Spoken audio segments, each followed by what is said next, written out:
Me. Ready?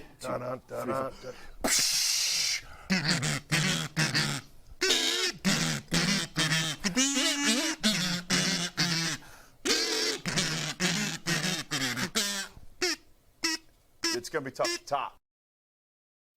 Brett, I'm halfway into my drink here, so I don't have one to snap open. I have one to snap open after I'm done with this one, but I don't have a fresh snapped in drink here. You startled me. I was staring into your cat's eyes Ooh, while lovingly petting her because Wow. she's a ham, Wednesday's a good cat. and I love her to death. She's wonderful. So what's up, pal? While I sip on my Polar Seltzer Raspberry Lime because I'm still stepping out on Wegmans, provided by friend of the show, Doug Verdiglione, life coach, spiritual advisor, Sweet lawyer, Dougie V. Dougie V. I mean, what is up? What's not up? Yeah. What's going on, man? Nothing, man. It was an uneventful week for me. That at least one of us. yeah. That's good. Good for you. Proud of you. You know, what did I do this week? Nothing. I don't know, dude. Welcome to We Need Wrestling. Welcome to We Need Wrestling. That's right. That's us. Hello. Yes. The wrestling show that starts every week talking about seltzer. Is this a seltzer show that turns into a It is. wrestling That's podcast? true. This is a seltzer podcast first now. I'm not mad. Yeah. I'm not mad at all. Yeah, man. I got nothing. You know, Say, man.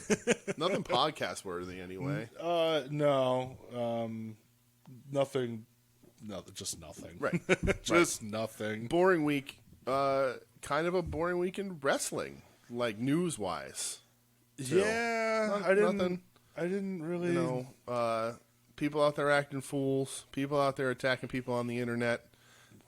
So it's another week in wrestling. Right. It's another week in wrestling. Really quick, rest in peace, Super Genie, Sabu's valet and girlfriend. Lots of health issues recently. I think she lost a leg a few weeks ago. Did she have a leg? Yeah, Like yeah, there's clots, amputation, so right? they take the leg, and then she passed away this week. that's So rough. rest in peace. A lot of tributes coming out to her. So you know, rest in peace. That To sucks. her. Yeah, that's a awful. bummer. I think Bailey posted that was her first match ever. Oh yeah, Was against Super Genie. And then they posted. I think it was Chris Masters posted a clip of him putting her in the Master Walk. Oh wow, okay. Because she was in Deep South, Okay. I believe. So Okay. yeah, I know she was like a bodybuilder who got into Yes, wrestling. Yes. And then somehow had the misfortune or fortune Somehow got into Sabu. Got with Sabu. So Oh, Sabu. yeah. But yeah, so rest in peace. Thoughts to everyone who cared about her, her family, and otherwise. Thoughts to Sabu. Our thoughts out to Sabu. Yes. Sorry, Sabu. But yeah, I mean that's it for the news of the wrestling world, right? If there was other shit that happened, I don't know. Right. Like if you're coming to this show for the hot off the presses wrestling news, you're in the definite wrong place. Yeah, I was gonna say we both have lives. Right, but it's not even that. I just don't.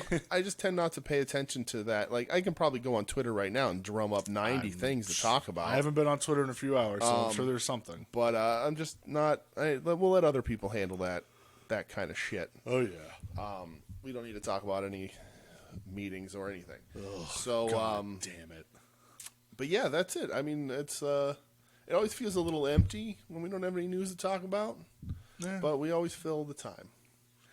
Yeah, we do. We do. Something there doesn't need to be something happening every week. Right. I'm all right with weeks that are quiet. Exactly. And you and I Let me can have a bullshit quiet like the week. best of them, so Yeah. it works out. Let me have a quiet week. Quiet week. Let me go and sadly watch the NBA playoffs. Well, the continuation of the NBA playoffs. My condolences. Yep.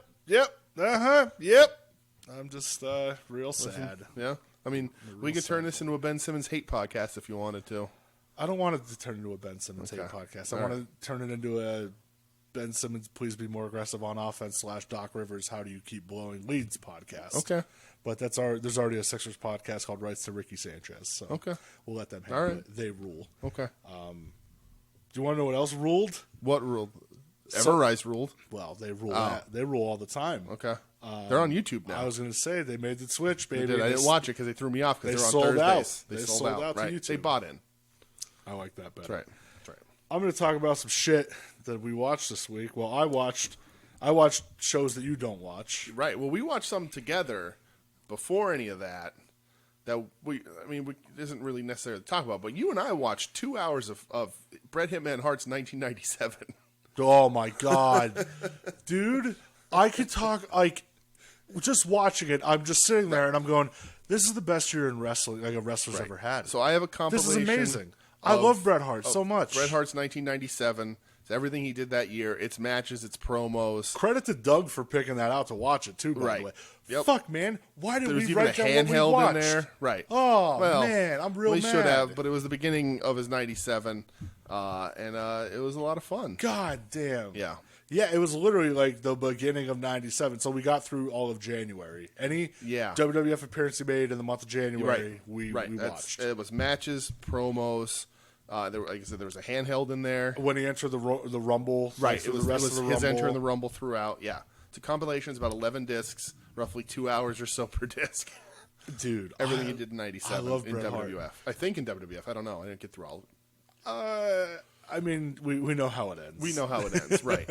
but like when? God, so I don't know it's the what time of best. year does that happen though. Survivor Series. That's Okay. November. Oh, okay. So Because I think it's only an 11 disc set. yeah, it's only 11. So maybe it's every month. That Yeah. would make sense, I guess. Yeah. It must be his WWF. Yeah. Well, I don't know. Did he show up in WCW in that December, or it was Yeah, because because he was on. it was like immediately. He was right? on Starrcade. Yeah, right. Because I don't that know was if the that's on there, but that was the Sting Hogan debacle that right, year. right. But that would make sense. It's 11 discs. Where 11 Hogan months. had creative control, brother. Mm-hmm. And Sting wasn't tan enough, according to Eric Bischoff. Right. How do you fuck that up? I would love to have a podcast one day where we just talk about all the massive fuck ups of Eric Bischoff, and how everybody continues to give him credit. How do you bungle that? How do you bungle a lot That of was things? like, so during like early-ish pandemic days, I went back and somebody on YouTube graciously put up every Sting appearance, like from him, the famous promo where he wasn't facing the hard cam and said, you can go stick it, all the way up to Starrcade 97. I watched everything. Nice. That is that has to be the best storyline ever. Okay. And you fucked it up. You literally fucked up the payoff. Yeah. In the worst way. Wrestling's very good at that. God damn it. Yeah.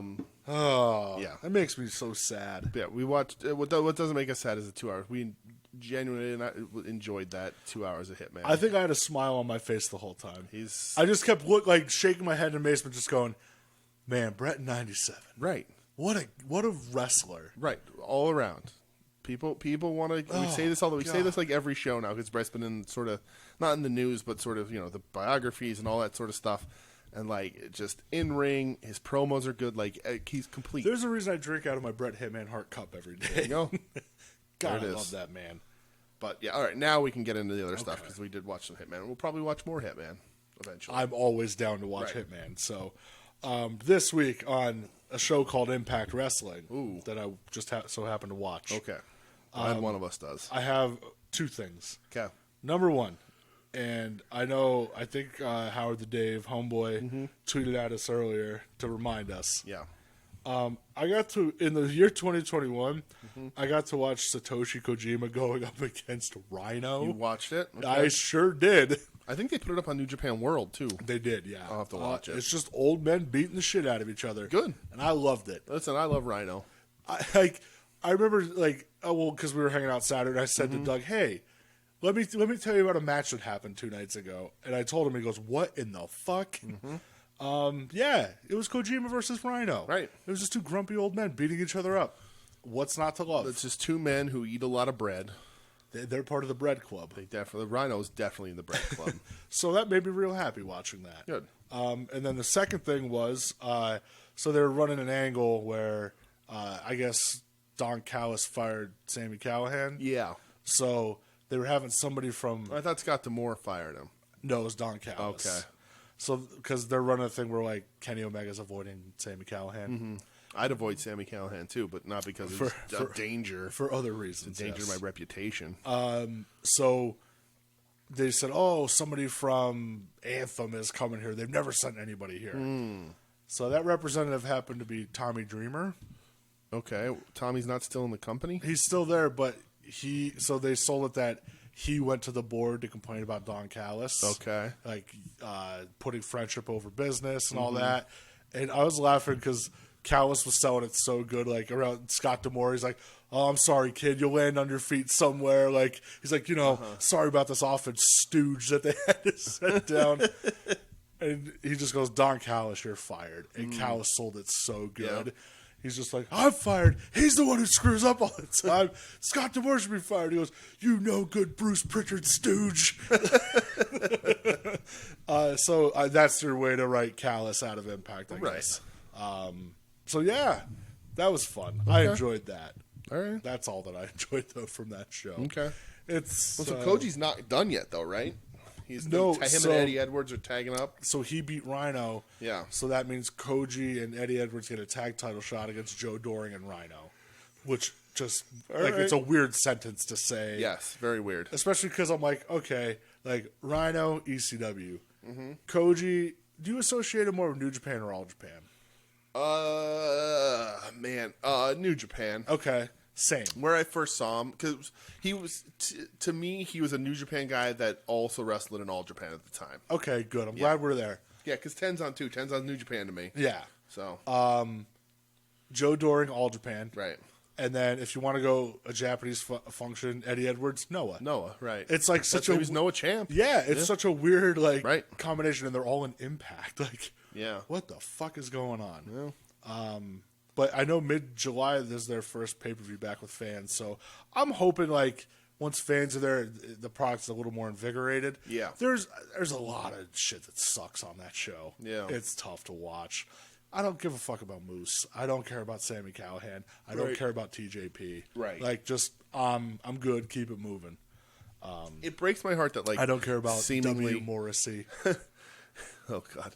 It breaks my heart that seemingly every company loves TJP. Yeah. Everybody loves him. Well, and he's always going to have a spot with New Japan because he Right. trained in one of the dojos, Right. and it just makes me sad because Right. he's a fucking Yes. brain-wormed Yep. idiot. He's an idiot. So, let's move on to SmackDown. Okay. I only like two things from this show. Okay. Two things worthy of note. All right. It was supposed to be Angelo Dawkins versus Otis. Mm-hmm. Angelo Dawkins, because Montez Ford is out with an injury. Okay. An injury at the hands of Otis. Okay. I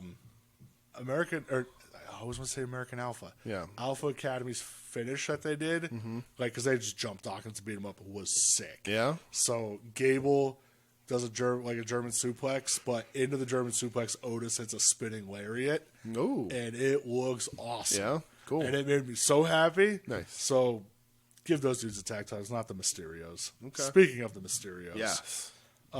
Hey, main event for Hell in a Cell just happened to be on SmackDown this So week. why did they do that? So the homies Tim and Marcus made me laugh. I was listening to Final Wrestling Place. They did their pre-cap. And they're like, Roman's probably thinking like, I got dinner plans for Father's Day.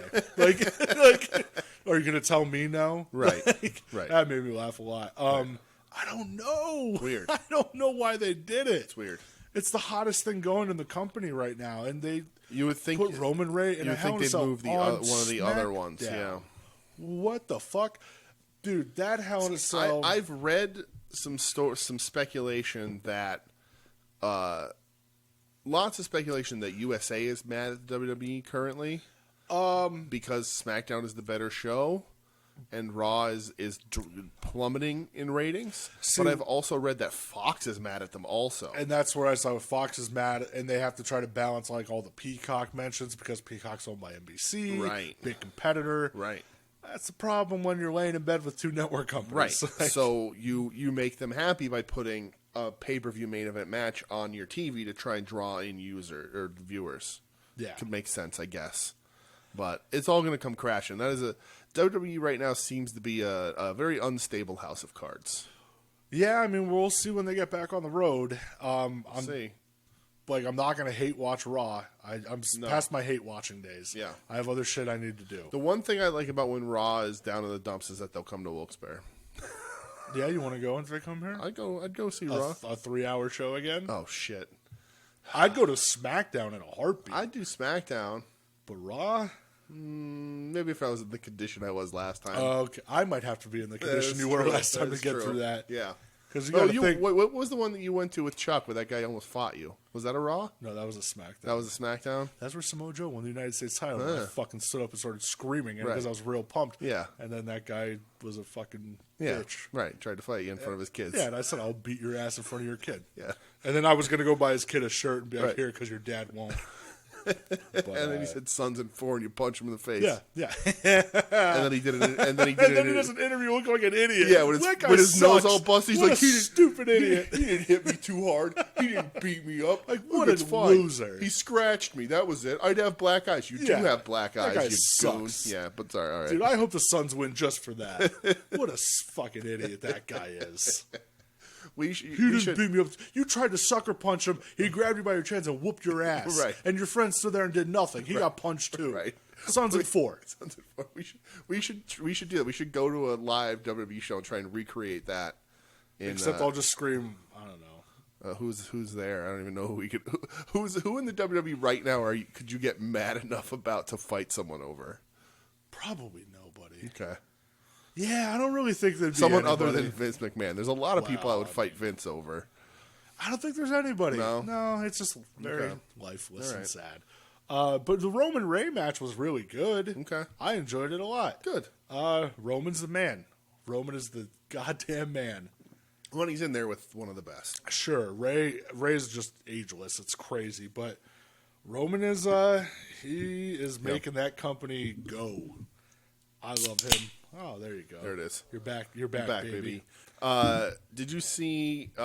Speaking of WWE programming, did you see the Karrion Kross's main event entrance? Dude, what in the fuck was that? He's dead in the water already. They didn't even call him up yet, and he's dead in the water. What was that? Why? Like, was that supposed to be broadcast anywhere? It's supposed to be on main event. Why would you do that? So generic entrance video, different song. No, it was the same song. Was it? It was the same song, just no theatrics. There was no fog. Yeah. There was no black I and didn't white. think it was even the same song. Same song. Because like because you didn't have an idiot lip syncing. Right, but for the best part of him for a while was the parts of that entrance. Yeah. And instead he just sauntered out to the ring. Somberly walks to the ring in his weird Russell Crowe skirt.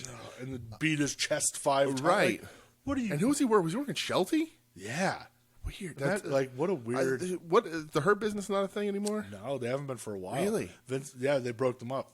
And I think it was Batista's like, what are you doing? Right. Why would you break And now these guys up? Shelty's working. I don't know if Cross went over. I would assume you didn't want to drop a guy who comes out wearing a belt on. I would assume. main Yeah, event, because I but he think beat- Bronson Reed was on it too. Because they make mention of Bronson Reed. But like you put him over Shelton Benjamin. Like Shelton why Benjamin. would man. you Why would you put that out there for anybody to watch though? Right. What are you thinking? Right. That's terrible. What a poor Shelton Benjamin. What a talented guy. Shelton's hawk, man. Yeah. Shelton's hawk. I think somebody tried to beat up Charlie Haas in an appearance the other day. Isn't he like a brainworm now too? He looks like he's I know he's looking on a little crack, rough. but yeah, he's allegedly. Yeah, I don't know. Whatever. Oh yeah. If Jackie Gay divorces you, you'd go downhill too. That is a name I did not think would be mentioned on this show ever. Cheers to you, Jackie Gay. Oh my God! Who are we going to talk about next? Nydia. Oh wow. Ooh, Nydia. Jamie Noble. Jamie Knobles. Do you remember that time when Jamie Noble was banging Nydia and Tori Wilson was banging Billy Gunn and they had a 4-way on TV? No. Oh yeah, that happened. Okay. Nydia. Yeah, oh yeah, that happened. Billy Gunn. Yeah, Okay. yeah. All right. Because that's when Billy Gunn was wearing like belly shirts and showing off his butthole on Right. TV. Well, Billy Gunn was goatsy. Oh, Jesus. Whoa. That's a little insider information. Oh, boy. You don't have to hit the Patreon for that one. I'll give you that one front and center. He likes to kick 'em. He likes to stick 'em. No, never mind. All right, let's move on. Let's move on. Yeah. So, God damn it. So, AEW is still on Friday nights. Oh, my God. I didn't watch that till yesterday because I forget about that shit. Yeah, because whatever. So What'd you think about the cage fight? So, okay. I thought we were going to speak about the whole show. No. Okay. No, sir. All right. So it's gotten mentioned a few times on other podcasts, the A Show and somewhere else about Dooge's Rant Corner. This would be where it would fit in if I had thought about it. This was one of the most embarrassing pieces of pro wrestling television I've ever seen. To use the soon-to-be-named network acumen, actively bad. Yes. So if you remember me foolishly a while ago saying my end-of-the-year prediction was that AEW was no longer going to be on TV, right? Yeah. I know it was a foolish prediction. I was just trying to get a hot take. Foolish. So watching this and like seeing the like how much in depth they are over all the video game shit and everything, and seeing the quote from Shad Khan, who was just like, "You were going to get all this money when I died. Why not have fun with it while I'm alive?" Ugh. So like he like literally admits that Tony Khan is just wasting money, like just pissing money away for this company. Yeah. Well, there was that report where they have like what is it, like 8 figures invested into like the video game thing, and Tony's like, "We're just gonna make a lot of money when it's done." All right, brother. I watching this, I was like, "This should not be on TV. This is embarrassing. This is an embarrassment to pro wrestling. Whoever okayed this should be ashamed of themselves. If this was brought to you by Hager, like you should say no. This should have been nipped in the bud. Like this is a bad idea." And it was poorly executed on all fronts. Hager is not a good MMA fighter. When you watch his fights, he's not fighting anybody big. He's undefeated in 3 fights. He's fighting tomato cans. Right. He's hitting them in the balls in his fights. He's not good. But I don't have a problem with you saying on air, undefeated MMA fighter Jake Hager. I don't give a shit. But when you bring that into pro wrestling and you're working a shoot like you're trying to do with this thing, it was so right from the start. Aubrey as like serious MMA ref is really dumb, and I like Aubrey a lot. You should have brought in an MMA ref if you right there, right from the jump. If you wanted this to everything else you tried to make look legit, bring in an MMA ref. It doesn't have to be. Just bring in a ref we don't recognize and say they're an MMA ref. Yep. Don't drag Aubrey through that, right? And then I'm like, we're supposed to treat this as real because the commentary is treating it as real. And poor those guys, poor JR, poor Shivani, having to act like these kicks were fucking real and that these holds were real and that like this is at all like what a real MMA fight is, and like just insane, horrible working punches, awful bullshit. If I was on commentary, I'd be furious. I would be like, if Tony Khan's the booker, right? We all know this. I would have, like, JR and Shivani, I would have walked back and been like, how dare you make me call this? This is terrible. Wardlow getting out of Hager's finish, his MMA finish. What's going on? Dude, all right. I watch a fuck ton of MMA. Right. I have for years. I've seen worked MMA matches. You could pull it off. You could do it. I've seen worked MMA matches in UFC. But anyway, but like we've seen it. Yeah. You can do it. Like I'd like to talk to somebody that enjoyed this, right? To see why, right? Because I'm not getting it. It for me, what end embarrassing. Fuck was this? Absolutely embarrassing. Like, when have you ever seen in a real MMA fight like? All right, so Jake Hager has a wrestling background. Mm-hmm. If you take somebody down, why would you stand right back up? Right. Why, use logic. And I hated like, oh, he's just saying I can take him down whenever. Right. Nobody does that in a fight ever. Right. And that's the thing. Ever. If you want to be UWFI style, I've seen those. Sure. They make some pro wrestling decisions in those fights, but this wasn't booked as that. Bloodsport. Right, Bloodsport. This was booked as an MMA fight. They got an octagon. They got all that shit. This was booked as an MMA fight. The commentary was told to put it over like it was a real fight.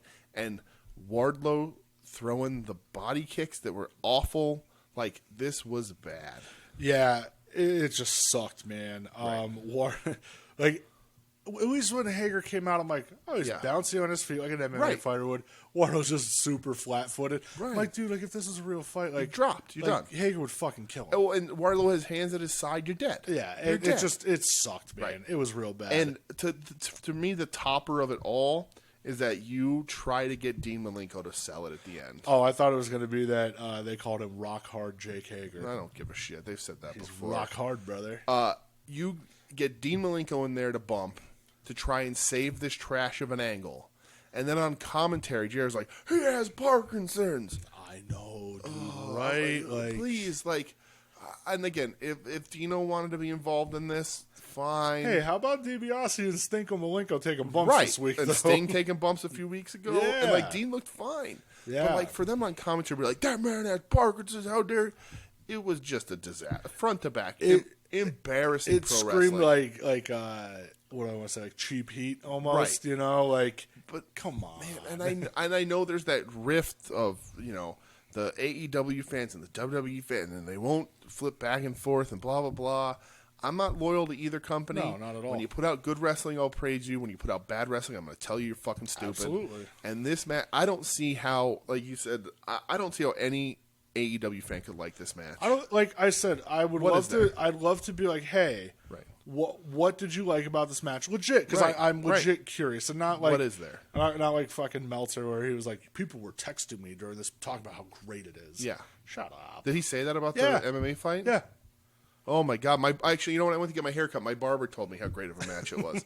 Like, come on! Like, I don't. And like, if you want to see, like, if you're listening to us right now and you want to know about a good worked shoot match, go back to our Vader episode. Vader Takada is an amazing UWFI style it's match great. that is pro wrestling in it and is a killer worked shoot. Like those strikes were way more real Right. than it was in this shit. Right, and that's the thing. When you work that style, you kind of don't pull your punches. You're not looking to knock the guy out, but you're throwing some semi-real stuff to add to the believability. Of course, yeah. You know, I think IWTV's running a thing on tonight. That's shoot style. Wasn't it like a UWFI rules Yeah, shit? and I think That's it's cool. all female wrestlers. It's all that's women. dope. So like, I know Lady Frost is in it. Okay. I think Edith Surreal's on the show. That's awesome. And I know it's a tournament. I don't know what the whole thing is, but like it's out there. You Yeah. can see it. Like it's existed. Go watch Gary Albright. Like Gary Albright's throwing. go watch Gary Albright. Gary Albright's throwing German suplexes and like dragon suplexes and shit in a shoot style match that you're not going to see all that often in an actual MMA fight. But they make it look real. This was trash. Go watch Minoru Suzuki. Right. Exactly. Watch him in Pancrase. Right. Watch somebody who knows how to do it, and So for real. So yeah, it was embarrassing. So from one octagon to the Broctagon. Oh God, that's how far you jumped. Yeah, dude. All right, this let me show get my shit in here. Did you watch the Kingston promo with Kazarian and Penta? I did. Okay, so Kazarian is terrible. Like, was he quoting scripture? He was. Is he Christian? Is he the wrestler Christian? Is that what you're asking me? No. Oh, I don't know. But I've never heard him do that ever. I've never- and that's why I'm I like, don't wait, know. what? Is this like Jake Roberts' 96 run we're having here? Doesn't that's immediately where my brain goes. Doesn't matter. Don't if he is. That's fine. Oh, I'm fine with it. It You're just right. was out of nowhere. For me in this promo was that Kazarian's just rambling off this and that and this and that, and Eddie Kingston gets the microphone and he's like, "None of that matters. We're gonna kick your ass." And it was so much more believable and so much more impactful in two sentences. You know, like it just, God. And this, like Eddie, like this has just been such a disaster because it's the main event of the show is the Good Brothers and one of the Bucks against. So Pac is gone again. Well, yeah, they said that Pac got beat up by the Bucks or whatever. Oh, and okay. Jumped. So then we got the Elite Hunter Kazarian. Oh, God. With Penta, with it. So like it's now three guys that were nowhere near involved anymore. Yeah. Now just being thrown together. Like the booking's falling apart in AEW a little bit. I just think, and I wonder now because of their weird time slots, if they're just like, Right, because it's next week. They're back on Wednesday, or is the week after? well, they Oh, have this a it's Saturday, show and this then they're week, on Wednesday. And then I think it's Wednesday. So we're next gonna have week. to talk about two AEW shows next week on the show. Yikes! So then I watched the Derby. So I was like, kind of, since we don't have the biographies, all that. I was like, I'm going to watch some wrestling, Okay. you know? So Darby has the handicap match that he wanted, gets his ass kicked, Yeah. loses, proves nothing, Yeah. does nothing for anybody. So that was a thing. Yep. Then we get Orange Cassidy versus Cesar Bononi, where, again, Why? am I dreaming that like 3 weeks ago or 4 weeks ago, OC was in the main event of a pay-per-view where he like 2 5/8 count clean on Kenny Omega? Yep. And now one of the guys involved with the match isn't even on TV. Right. And now OC is doing this shit. Right. So you can't tell me that this feud with OC and the other best friends aren't even, they're there, but they're not really involved, and the wingmen isn't phoning it in because the time slot is bad. I can't imagine what this Saturday time slot's going to be like. But anyway, they cover OC in spray tan. Like Bononi beats the shit out of him a whole bunch. Bad business. It's just weird. I don't get it. Bad business. But that leads into Brock Anderson. The old Broctagon, eh? Mm-hmm. The Brocket ship. The Brocket ship. Again, I'll tell you what, man. He looks just like his pop. He looks like he's 45. You know, his pop is a little beefier. You know, like in the words of a wise man, aka my spiritual advisor, my financial advisor. Yeah, never trust a man whose ass is wider than his shoulders. It's true. It looks like somebody else took a shit in his trunks. That's right. Listen, I fucking hate Cody Rhodes. I hate man. Cody. I hate him I so hate Cody. bad. I like at some point in this match, I would just fast forward from when Cody was out of the ring. I'll tell you what, man. I don't think Brock looked that bad. It's his first match. Yeah. And those like shoulder things he was doing in the corner looked real good. Plenty of fire, a lot of snap. He didn't turn on Cody though. He didn't turn on Cody. He didn't hit a spine buster. I was waiting for him to do that. You know, good for Arn, seeing his kid, like whatever. Yeah. But like, this was not good. That's exactly what happens when you put a guy's first match out there and you try and make him do stuff on TV. Like it doesn't work. There was the unseen tag spot in the match where they make the tag and the ref says he doesn't see it. Right? 5 people botched this spot. 5 people. Right? Was Rick Knox the referee? Oh, I don't remember who the referee was. There was something. I think it was during the main event where JR's just like, "Oh, the referee sucks." But the ref is looking at the tag he's not supposed to see and sees it. Oh, goody. Then claims he doesn't see it. Then there's the illegal double team behind the back, right? So the tag happens, Cody gets in, and then the ref gets in Cody's face. I didn't see the tag, even though he's looking right at the tag. And as he's pushing Cody out, the heels come in on the other side, and they jump Brock Anderson, right? Only the referee turns around and watches it. And I'm like, what do you... So Cody didn't keep the ref pinned to him enough. The ref watched everything. Yeah. Brock's like, I don't know what the fuck is going on. And then the heels are continuing the beatdown, even though the referee is looking right at them. Like, everybody botched this big spot in this match. It was absolutely insane. You definitely paid more attention to it. Listen, I'll tell you, man, like, this was a lighter wrestling week for, like, we don't have the documentaries or, you know, like, all that stuff, the Dark Side of the Rings. Sure. Like, all that stuff. So I was like, all right, I'm gonna sit and watch some AEW like we used to. Professional wrestling. And I'll tell you what, I mean, not this tips the hat a little bit, but one show I enjoyed much more. But anyway, yeah. So the next thing... Okay, yeah, I imagine I'm going to be filling in a lot of gaps here. But you're going to be filling in a lot of gaps. Where are you at, and I'll back it up. The next thing I had was the Proud and Powerful FTR promo. Okay. Did you not have that on yours? I saw it. I watched it. I didn't take any notes on it. It was real good. Yes. So where does that happen? What's right after that? I don't remember. Okay. Well, so Jake the Snake, Lance Archer promo. Oh, yeah. Okay. Jake's got some new teeth again. Does he? He has new chompers? They're bright white. And I was just going to ask you, do you think Britt's his dentist? Do you think Britt does the dental work for everybody in the company? I know Britt did Janela's teeth. Oh, yeah? I know she did Brucey's teeth, too. Sweet Brucey. Yeah? Yeah. Huh. Yeah. Okay. So I bet you she does Jake's teeth. Yeah. The Andrade interview, it was fine. Whatever.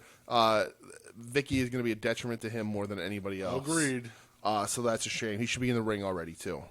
The Miro, What did he do? Miro came out after. Oh, after I fast forwarded through that Pinelli. Right, me too. But when Miro came out, I stopped, and he's like, "Oh, you're going to attack her. Her husband is out injured, even though he did the injuring." But the funniest thing for me that turned the whole thing around is that Miro introduced himself as God's favorite champion.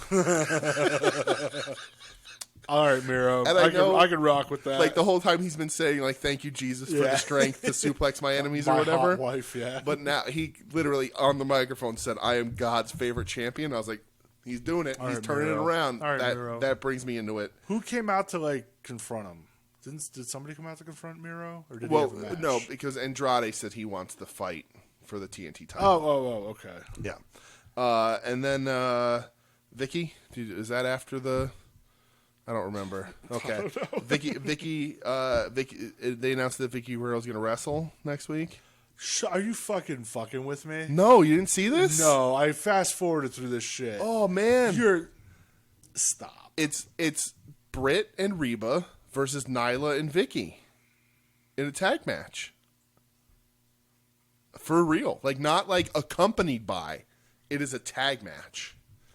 Vicky Guerrero's working. I'm sure there's going to be some sort of schmoz, but Vicky Guerrero's working. Amen to that, brother.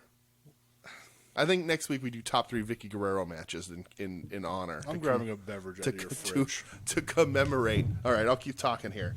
Vicky Guerrero. Jade Cargill promo with Smart Mark Sterling. Did you see that one? Okay, you're jumping too far. Okay, now I'm jumped too far. All right, we'll wait for you to get back. You know what? I'm grabbing one of these. Whoa, buddy. Oh, jumping in the raspberry lime seltzer. Good man. Wegmans, I'm not fucking with you. That's right. Thank you, Doug Verdiglione. So the Proud and Powerful promo. Yeah, I watched it. Was before this. Okay. Because I liked it. Yeah. Because they just talk about how they both came up in rough Right. neighborhoods, just different types of rough. And, Right. I can't wait till these two get to work. I think it's going to be good. Can't wait. Yeah, right.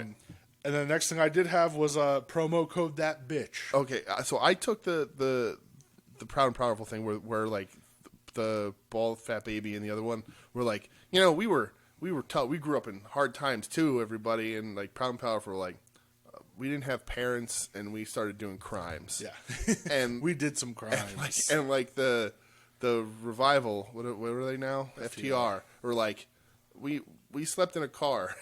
And Santana and Ortiz are like, we did crimes and shot people. We robbed people. We were in a gang sold drugs. and we did crimes. And like we didn't have running water. It's just like you don't compare. No. But that's gonna be. I think those guys will be real good. And, That's gonna be awesome. And I like that Proud and Powerful. Like, we don't need titles. We're here to kick your ass, and that's whatever that is. So yeah. All right. But Jade. yes, promo code that bitch. Okay. Which a little spoiler for you on the Major Pod. Smart Mark Sterling said, if you go to Ringside Collectibles, you can use promo code that bitch Oh, for yeah? 10% off. So, question about this promo: does Jade say "open that ass"? What? I rewound it no. 3 Okay. times, Yes. and I swear she says "open that ass." No, up in that ass. Yes, up, I was like, up what? in that ass. I was like, what kind of weird Billy Gunn world are we getting into here? Because Smart Mark was like, yes, that's right, we will be up in that ass. Okay. Yes, She said, "Open that ass." I was like, Nope. what kind of world is this? up in that ass. Whose weird fantasy booking are they reading? And how did you get it from my house? Wait a minute, these aren't my pants. So all of a sudden, I'm missing pages from my dream journal, and I can't figure out why. All right, yeah. So thank you for clarifying. That makes much more Yes. sense. I seriously, I Yes. rewound. I was like, "What Open did?" that I was ass. like, "Open that ass." What does that mean? You're gonna have to start watching television with the. I am. closed I'm an caption old on. man. I think that's what it is. Yeah, I may have fallen into that. Yeah, on I'm certain an shoots. old man. It's too many hours of listening to Typo Negative in my headphones. There's no such thing. That's true. Sir. That's true. What were you listening to? Slow, Deep, and Hard? Because the 30th anniversary? No. Well, no. I mean, yes, but no. I just listened to a few songs today because somebody at work asked me what was that sad metal band that all the hardcore kids liked, and I was like, Crowbar. Crowbar, 100%. And the response was, no, sad. And I was like, Crowbar. Okay. Fat. And I was like, typo negative? And they're like, yeah, that's the one. I was like, okay. Well, there you go. And it's like, they're not that, like they're sad later, but like, they're actually not even that slow in the beginning. No. And then I was like, well, listen, you should listen to Carnivore. And then I was like, but please don't do it at work. Yes. Please don't listen to Carnivore at work, and please take everything with a grain of salt. Right.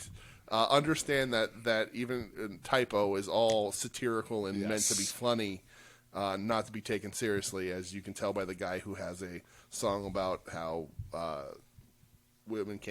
goth girls can't go outside without dyeing their hair black. Yeah. So, God, yeah. what a band. What a band. Oh, what a band. Typo. But anyway, sorry. That's all I had from AEW. You didn't watch the main event? I watched it. Yeah, it stunk. Yeah.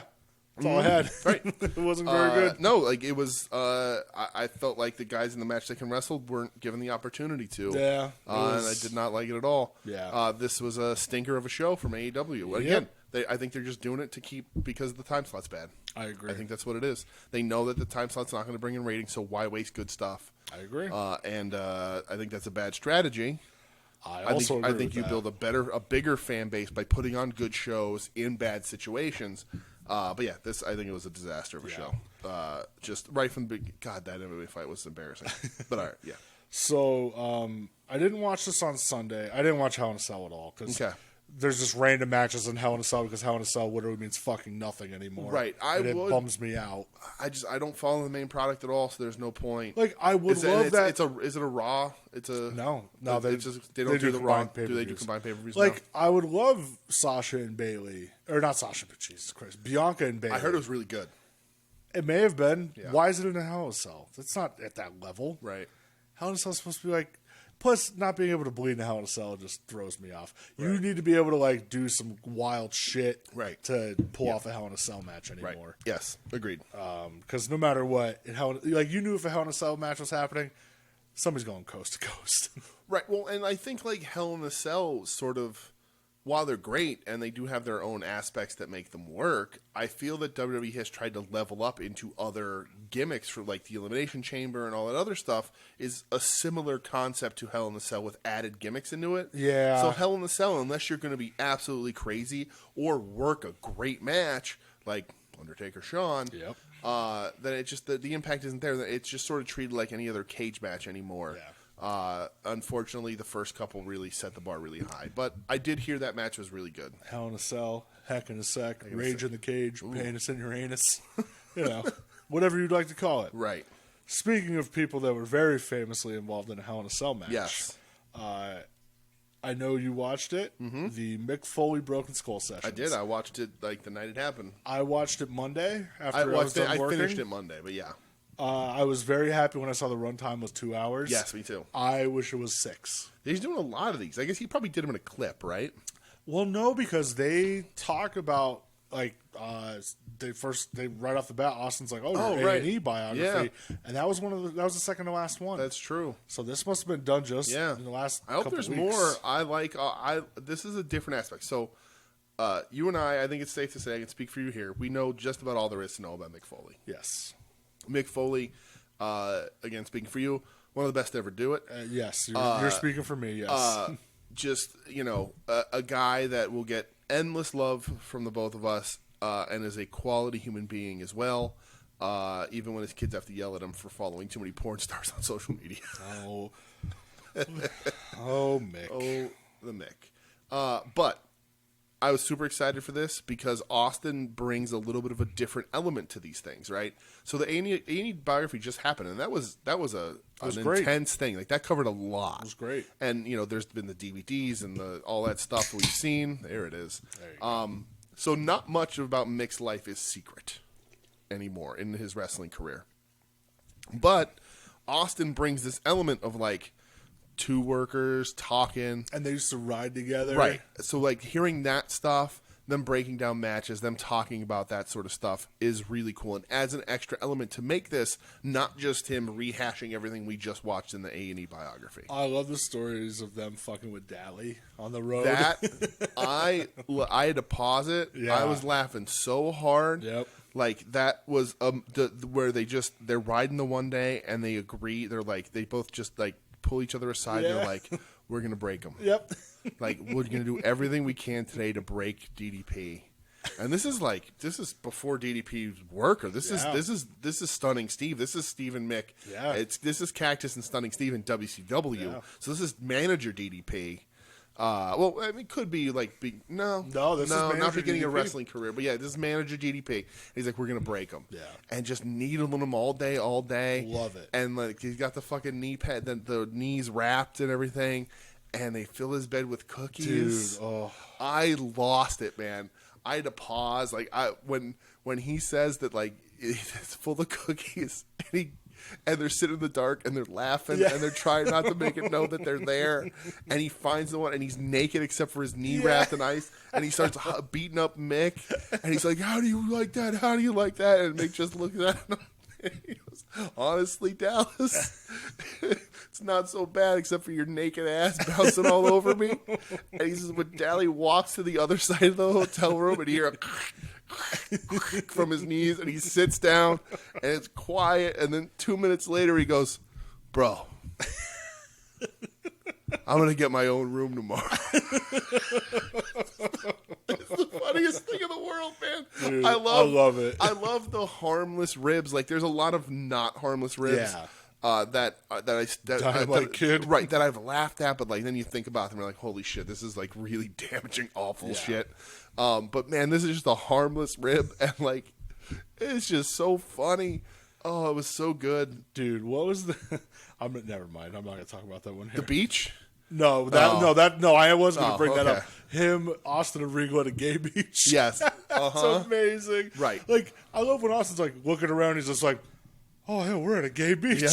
Yeah, and like good for the like they try and back, like they want to make sure they know they're not being offensive. They're just like, it was the 90s and like they're on this beach and they don't know it is, and they're two in shape, good looking guys. Yeah. Like while Foley's floating out to sea. right. Because he's like, "Yeah, how about the time you left me at the gay beach?" Yeah, right. Hilarious. Yeah. I love them breaking down Foley and or Mankind and Sean from In Your House. Right. I love when Austin and whoever the guest is when they break down matches. Yeah. That is like my favorite part about these. Here's the thing, man. I don't know. Like, so when you think, at least when I think of Stone Cold Steve Austin, I think of brawler, right? He was an ass kicker. He's doing the stomps, doing the punches, brawling, all that sort of stuff. Well, leading up to his WWF career, yeah, right. Because his knees, he'd blown his knees. Yeah. But this dude was an incredible technical wrestler. Oh my God, yeah. He was a very good Stunning wrestler. Steve was the man. And even like when he gets like the ringmaster stuff, he's still a good wrestler. Oh, for sure. But when he blows his knees, he says, I had to change my style. Yeah. Because I couldn't do that shit anymore. And then his neck, he couldn't do that shit anymore. But he becomes this brawler. I think he reached his peak as this brawler. But man, he was a good wrestler. So when he watches wrestling, he can break that shit down, and he's so good at it. Yep, I could listen to him, and like when he was with Foley, with Taker, with Bret, just breaking down matches. I could listen to this all day. Yeah, it's just so interesting to me. I love that. It was great. Go out of your way to watch it. It's so much fun. They buried the look of the new titles. Oh, always. Because again, to this day, I'll speak for you. The Winged Eagle's the best thing they ever fucking did. That Winged Eagle's awesome. Best world title? You think there's a better looking world title? Yeah. Really? In just WWF forever. Were you going to say the Big Gold? What are you going to say is better overall? Big Gold. The Big Gold? Big Gold's classic. All right. Or WWF title, Winged Eagle. Okay, WWF is Winged Eagle for sure, because I love Big Gold. Even though I love the previous version of the IWGP. They did bring the Big Gold in eventually when they bought WCW. Yeah. For the best, see, I don't know. I love the white Intercontinental. The white Intercontinental, That was just classic to me. But yeah, go out of your way to watch this. Yeah. It's so much fun. And you'll learn that it was Terry Funk's idea to take the bump off the top of Hell in the Cell. Dude, I love when he was talking about that. It's like, oh, wouldn't it be funny, Mick? And the whole time Mick's was just like, it would be funny. And I love up until the day before he had to convince Taker to do it, because Taker's like, what are you trying to prove? Right. Why? And he said, he goes, I can't work a better match than you and Sean did for the first one. He goes, that's the best one ever. He goes, this is what we have to do. Right. Sure enough. And to point out, like, when Taker hops out of when Mick goes through the cage and doesn't die. Yeah. When Taker hops down, you can see him take that extra hop because yeah. he worked that Hell in a Cell on a broken ankle. Yeah. Crazy. Well worth it. I also love when they were breaking down the Mr. McMahon and the hospital, and they showed the pictures of Austin and Mick laughing, and they had to be told to quiet down. Right. Oh, it's so cool. Yep. Such great stuff. Yeah. Oh my God, when that promo when Mick is like, I got you some entertainment of the female persuasion, and I think you know what I mean. She does a trick with a dog. It's your bull. So funny, man. I love like when they're talking about Vince too. Leave, damn it. Yeah, right. Mr. Sacco. Oh my God. Dude, I love Mick. Oh, he's so great. I love Mick Foley Mr. all the way. Sacco. Yeah. So funny, man. All right. Last wrestling I really watched this week was NXT. Yeah, let's talk it out. I feel like you're gonna have stuff before me. I got a lot of notes. Okay. I feel bad because I'm like I don't know where to start here. I hadn't watched any wrestling. Like, we watched Bret with that Friday night. That right? was Saturday. Saturday. So I didn't watch any wrestling at all this week. I didn't watch AEW till last night. So when NXT came on, I'm hunkering down. Like, I hadn't watched wrestling. Okay. So I watched everything pretty much. The first thing I have was Frankie Monet's Winner's Circle. I have a note for that. What the fuck? That's some bullshit. But Cole Carmelo Hayes. So Cole gets to. Yeah. I don't think the match was great. I think Carmelo Hayes looked like a very exciting professional wrestler. I'm not going to say a good professional wrestler. I don't think there was enough in the match to tell, but he was exciting. I think the ruthless aggression thing in the beginning was real dumb. I'm like, oh, is this supposed to be your next John Cena? Right. Like, what? But and the crowd was like, "Who are you?" Which is a shame. That's but once he good. got working, he did a lot of exciting things. Again, I can't not enough to say good things, but exciting things. So that was I want to say that because sometimes exciting's enough. Dude, I'm gonna sound like such an old fogey right now. Like, it just looks the same as everybody else. Yes, it's just the same. Right, and he may be great, but. Oh, it's just the same. Yes. Oh, it's so sad. Do you have anything before the Winner's Circle other than that? No, that was all I got, yeah. Okay, yeah, what the fuck, man? The Winner's Circle? Yeah, are we really going to do that? Mm-hmm. Also, Robert Stone's suit. Yes, what with the strap thingers? Yeah, that's some high-end fashion that I know nothing about. Right. I mean, hey, if you could pull it off, good for you, homeboy. Right. But, the more mysterious thing that he's pulling off is how he's remained unemployed. That I don't know. This was going to be talked about later, but how the fact that him and Aaliyah have avoided all these cuts, like somehow people think they're a benefit to this company. I guess you need enhancement talent that you're never going to do anything with. Is pretty. It's pretty remarkable. Yeah. The next thing I had was the Joe Pete Dunne stare down. Really? Is that far? Yeah. Man, the LA Knight promo was. I feel like I was doing getting something like a drink for my kitchen when that was on. Much better, man. They've toned him down on the sounding like The Rock or Austin back and forth kind of thing. He's finding his own little bit of voice. He's got the belt. You're on the LA Knight train, huh? He's starting to turn me, honestly. Okay. In ring is probably going to ruin it every time, but he's on a pool. Like has the belt on. He's like he's the $1 million or whatever superstar, whatever he is. You and Joe, the rounds of the Knights table. Yes, huh? yes. All right. But they toned it down, and I liked that. I thought it was a much better promo. Okay. After that was the Grimes thing. Oh yeah, that was cool. With Alex Zane, making his NXT debut, stood up for Teddy, right? And then the only EO gets a televised entrance in the Io Shirai Zoe Stark. So did you read why they're doing that? No. So there was a note on it, and again, who knows how much is true. They're cutting down on TV entrances because Sean is a producer, and Sean's wife was watching the show and said during the entrances, like, they feel like it's boring, and they want more in-ring time. And they said this is what is making people turn over to AEW. That's one of the reasons why.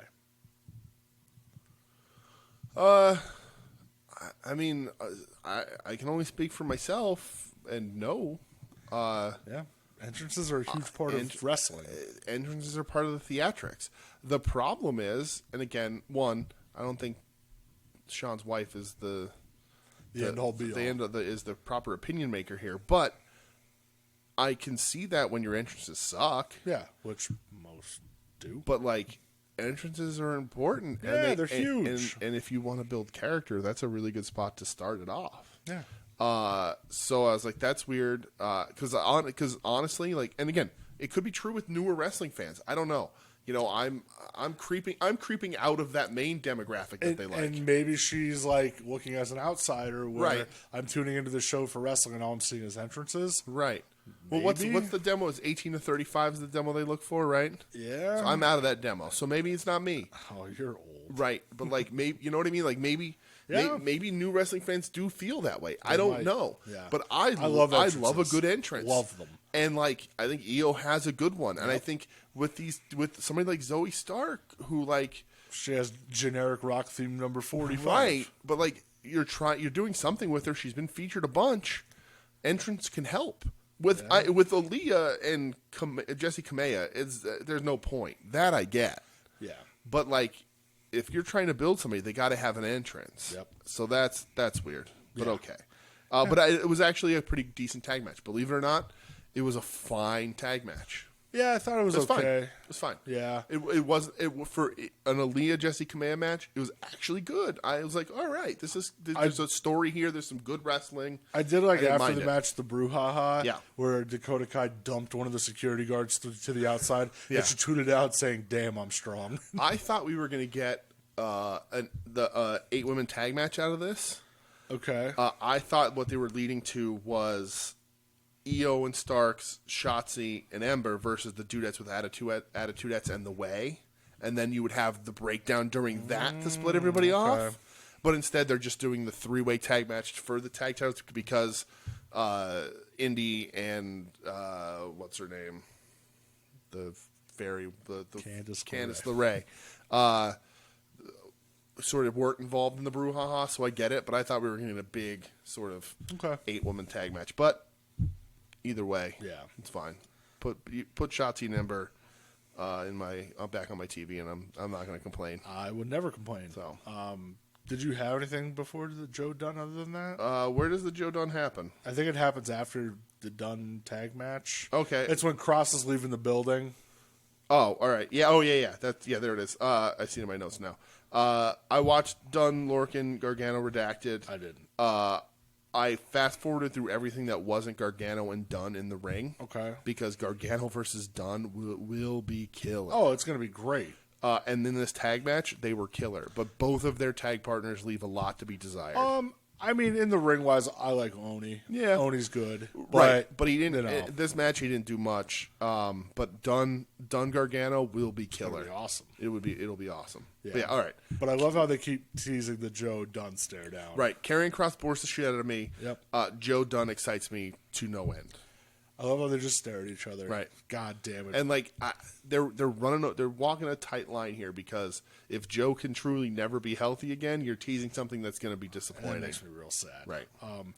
The next thing I have is Elektra Lopez. This match was Actively bad. I have exceptionally bad. Were my thoughts actively bad Yikes. from everyone involved. And I know it was Elektra Lopez's first match on TV. I don't know who she was on the Indies. I don't know who she is, but Actively bad. bad. Really bad. Like really bad. I come like, this is Frankie Monet's re-debut. I'm like, oh, okay. Terrible. That Terrible. sucked. To quote Charles Barkley, terrible. It was terrible. Terrible.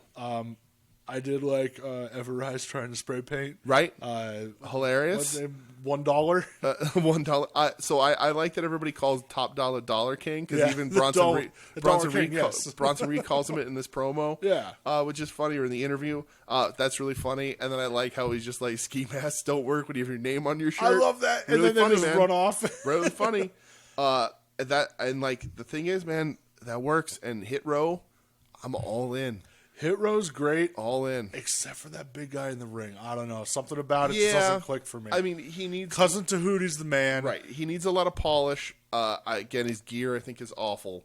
But I think they need to put him in gear that makes him look bigger, even because he's a big dude. Yeah, the baggy stuff, and I get it fits the motif of the group. Sure, but he needs to be in something tighter to show how big he actually is. Yeah. But yeah, I mean, he needs some work. This is the place to get it. Protect him a little bit more than you are, but like I think he's okay on the promo. That was a scary bump that Big Magic took. It was. Yes. Poor Everrise. For getting beat up and getting the bad end of this, but they're going to be okay. They don't need the wins. They're going to be all right. They're super over. They're going to be just fine. And I think they realize it, but, the Hit Row is being built the right way. Like, dude, I even loved... sorry, Shawn Michaels' wife, but they have a really good entrance. They have a good theme song. Yeah. They do good. They have a good dynamic when they're walking to the ring. And then they're in matches. They're winning dominant matches. They're looking good. They're being entertaining. Hit Row is already running the risk of being turned face because the fans will like them so much. Agreed 1,000%. They're already running that risk, which is hard. I loved Swerve hitting Parker with that kick too when he wasn't looking. Right. It just adds this, man, he's such a dickhead. But again, if that's you're right, it's running the risk of being likable guys. The fans are going to turn them before you get anywhere with them being a heel. Yeah, I'm all about Hit Row. They rule. They're not going to win against Everrise, but no, I'm surprised that they still want a taste. Right. But I enjoyed that. Yes. Next thing I have here, Kushida Kyle O'Reilly. See, you missed something very important before that. Did I? You did.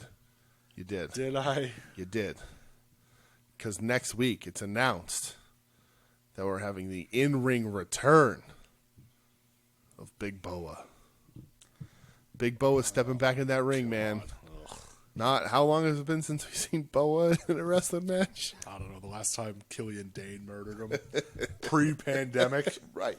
Right. So Boa has been waiting in the shadows this whole pandemic, getting healthy, staying healthy, protecting himself. The boa constrictor is loose. He's coming. You got it. Yeah. Great. Yeah. All right. But Kushida. Kushida O'Reilly. Awesome. It was a clinic, man. It was awesome. Yeah. Clinic. They are so good together. Kushida, I'm so happy they're giving him a rub and letting him main event. And goddamn, Kyle O'Reilly's good. Yes. My only comment, this was a clinic. These guys are great. You can see them wrestle other matches in other companies. You sure Go can. Seek that out. This was a clinic, and it had a roll-up finish. So yeah, you're right. I'm mad Kushida lost.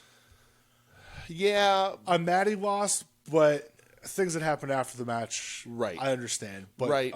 Yeah, holy shit, I think was this good. I've read some reports saying they're going to start focusing more on the Cruiserweight division on NXT. I think they should. I think Kushida's the right guy to have it. I don't agree with O'Reilly being a part of it, even though he does fit the weight class. I don't think he'll be a part of it. I just think it was a one-off. But I think they just wanted to get a match, and I think he picked somebody he knew would have a really good match with. Yeah. And he did, and I liked it a lot. Yeah, and the next day on Twitter, Kushida told a story about where he was talking about maybe thinking about retiring a few years ago. He said he was getting real bad stomach pain after every match and stuff. And he was injured for a bit in Japan. And he said he wrestled a match against O'Reilly, and he could tell O'Reilly was going to WWE. Yeah. And he's like, my goal from them was to have a match with Kyle O'Reilly in WWE. Oh, yeah, nice. And he's like, I'm so happy that. That's cool. I got to mark that off my list. So. Good. Yeah, Kushida and O'Reilly are awesome. Yeah. Very good match. How about the Diamond Mine? All right. Oh, God. So. Oh, boy. So I didn't hate it. Okay. I don't hate it. Okay. I don't hate it at all. You're treading. I'm happy to see Hideo Suzuki there. Fuck yeah. I'm happy to see Tyler Russ back on TV, even though Tyler Russ looks just like the dude who thought he was dating Katy Perry on Catfish. What the fuck? Do you know that dude? Yeah. Also, it's Hideki Suzuki. Oh, what did I say? Hideo. Whatever. That's okay. Sorry. You know I'm talking about the dude on Catfish? Yeah. Who was when they were like, no, you're wrong. He's like, nah, I still think we're dating. Tyler Russ looks just like that dude. I said he looks like Pac without the facial hair. Right. Good, Roddy's good spot for him. Let him lead a group. Roddy's a great wrestler. Absolutely. And I think the direction, like the actual camera direction of this segment, ruined the reveal. I think it was misdirected in the back, and you missed them kind of getting into the ring. Like there was a part in the beginning that you missed, and it wasn't as impactful as it could be to me on TV. But the most important thing about the Diamond Mine is that the manager and conceivable mouthpiece is Malcolm Bivens. Big Stoke, baby. And they're finally, hopefully, as long as a member of the Diamond Mine doesn't tweet or Instagram out a photo of a pay-per-view set that they're not supposed to do. Yeah, please, guy, everybody in this stable, please just stay on your phones. Work really hard to keep Big Stoke on our TVs because the guy is great. Yeah. And the guy, they've tried and other people have fucked it up for him. Please keep him on TV. Work as hard as you can to keep him on TV. Please. I love this. Yeah. I love think it it's gonna so be cool. much. There was just something about the camera work that ruined it for me. That I didn't love the reveal of it. I think they could have shot it better, but it's cool and it's going to work. I'm upset they're not bringing Inokiism. That Triple H isn't bringing Inokiism necessarily. We don't know that yet. To across NXT, but this is a good group. This is a group that's going to impress people. Roddy, I'm happy Roddy's getting some shine here. Yeah. Because he's great. Even when he took the hood down, the crowd went nuts for him. Yeah. Hideki Suzuki's one bad motherfucker. Right. What's his name? Tyler Rust? Tyler Rust. Yeah. Okay. So he got a lot of good with Bivens on TV for a while. That match him and Ciampa had one week was awesome. And then they disappeared, and I hadn't thought about Rust in a while, but when I saw him, I was like, oh man, right. Him and Bivens were on TV a bunch, and they were going somewhere, and they pulled him back, I think, to build this because they realized this. So it's a good little 3-man group with a manager. Excited. I'm very excited about it. Yeah. So let's go Diamond Mine. I'm all in, baby. Let's do it. That's all I watched, man. All right, me too. I didn't watch shit else. Me too. That's officially all I got. So, do you want to get into the main event? Let's do it. The meat and potatoes of the program. The meat and potatoes of the program. The part that you're all excited for. Do you want to? We're doing top 5 wrestling entrance musics of all time. Now, this isn't now. All right, I want to clarify. Mm-hmm. This is our favorites. Sure. Doesn't necessarily mean the best. Okay. Yeah, it could be whatever you want. It's your favorites. Right. Sure. Yeah. Okay. How do you want to do this? So we got some listener submissions. Yes, we did. Do you want to go over them first, and then we'll do ours? Yeah, we could do that. Okay. So we could do that. So let me pull up the because we're gonna play ours a little bit, but let me bring up. Let's see. So we got the first submission we got was from the Jingle Meister himself, David Kincannon. Oh, did you see Homeboy's got new merch? Yeah, he does. Tim drew it up. It looks awesome. Yeah, it's cool. So Kincannon said this was tough.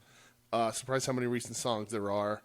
But this is what made the ultimate cut. So this is his top 5 with some honorable mentions. Give his honorable mentions. Yes. His honorable mentions are Lobster Head. Do you not know what that is? I looked it up.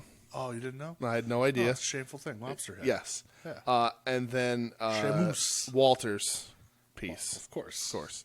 Which is, as he spelled the pronunciation out here for me, Dvorak, in case I was not aware, and I'm not. Symphony number 9.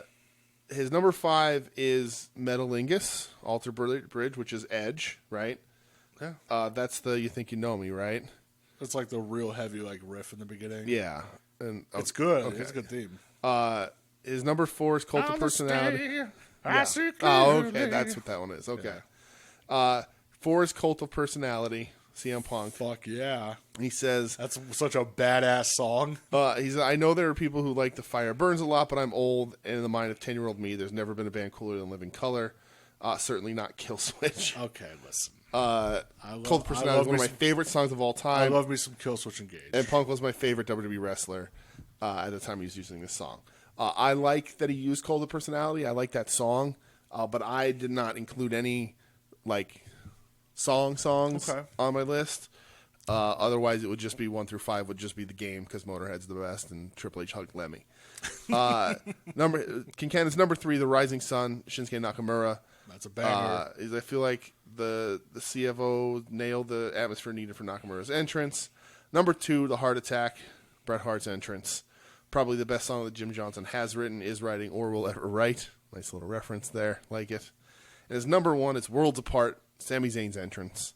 He says, look, I'm a ska kid, and I've always said that if I were to be a wrestler, my entrance theme would be a ska song. When Sami showed up in NXT, I was already excited, and then they gave him that theme, and he skanked to the ring, and I was done. Babyface Sami, maybe You damn ska my kids. favorite wrestler of all time. Kincannon, so that's Kincannon's list. Maybe some crossover, but who knows? We'll see. Okay. We'll see. We also got an email from Howard the Dave. My dog. So here it is. He says, grab a fresh Dugeweiser and strap in. His number 5. Oh, he has a whole list of honorable mentions. Bad Street USA. I Fell Darby Allin by Wicca Phase is a great current theme song. Boom Boom for Cole Cabana. Give Me Back My Bullets for Briscoe Brothers, which is a great thing. I Walk Alone for Batista. Ass Man by Billy Gunn. Great theme. Metal, Kurt Angle. So his number 5 is Demolition. Demolition. When I read this, I'm like, that is a banger. Right. Here comes the axe. Here comes the smasher. Number 4, Unstoppable, Ultimate Warrior. He said, this is the only instrumental on my list, and it's on here for nostalgia as much as it is for the song itself. I'd go nuts when I heard this coming out of my tinny TV speakers as a kid. I would run around the house for a bit and then jump splash my dad wherever he was. So much frenetic energy in this tune. The cymbals make me want to act like a lunatic when I hear them today. It's a banger. All-timer, like, pumps you up because I think more so because of the way the Warrior act in his entrance. Did you hear that, Shawn Michaels' wife? Than the song itself, but very important. This Fire, CM Punk, Killswitch Engage, one of my favorite bands of all time. It also helps how much I really like Punk dating back to the stuff he did. He and Joe did in Ring of Honor through his WCW ECW run. Number 2, Did you know that song was originally supposed to be Randy Orton's? Oh, really? They did it like once, and then he went to whatever he has now. Interesting. Number 2, Hitman Bret Hart, the Heart Attack, common theme. As soon as you heard the opening squeal, you knew the excellence of execution was on its way to the ring, and you were about to get a great match. It didn't matter if the opposition was some guy dressed as a pirate, a plumber, or some dude named Paul. Doesn't hurt the actual theme song was dope as well. And his number 1, a shocker to me, Stone Pitbull, Tomohiro Ishii's Nothing Gets Me Going Like This theme. You know it's about to get serious about when someone is going to get a whooping when you hear the siren followed by the dog barks. The actual theme starts with that cool riff, then jumps straight into that face-melting guitar solo. It's awesome how Ishii waits until after that funky bass riff bridge to leave the curtain as well. This song rips. You're damn right. My favorite part is when the entrance is long enough and it gets that weird sitar solo. Yes. That made me real happy when I saw that. We got an email from the figurehead of the soon-to-be-named network, one Mr. Joe Sposto. He said this is tough. You can do it by promotion era, even people that had multiple ones. He said, I'm going with that opening that you hear the first seconds of the theme and you know it's on whatever it is, which is sort of how I based my list, but not really. Honorable mention, the Fabulous Rougeau's All-American Boys. What a song. Anytime you sing your own theme, it's made by Jimmy Hart, and it's not a ripoff of We Hate School. And then his number 5 is Common Man, the Common Man Boogie. It should be higher if Dusty sang it himself. Could be number 1. I wish he did. Joe, I think I've mentioned this on here before, but Joe, as a groomsman in my wedding, entered the room to Common Man. Sure did. I remember it. As I requested. Number 4, Bad Street USA by the Fabulous Freebirds, Michael Hayes. Honorable mention for I'm a Freebird, so what's your excuse? Just so we have to gyrate and point at each other, which is going to happen right now. The Freebirds are awesome. Shout out to the fuck uncles. That song's amazing. One of my favorite songs to sing. But maybe it made my list, maybe it didn't. Number 3, The Ultimate Warrior. This is a double up from another list. This very easily could have been Real American, but growing up I was more of a Warrior kid than a Hulkamaniac. I'm with it. I was more of a Warrior kid. I was too. Absolutely. Number 2 has been on number 2 on I think everybody's list so far. Hitman Hart. Not the 2010 remake, the one he used from 91 to 97, Heart Attack. It's amazing.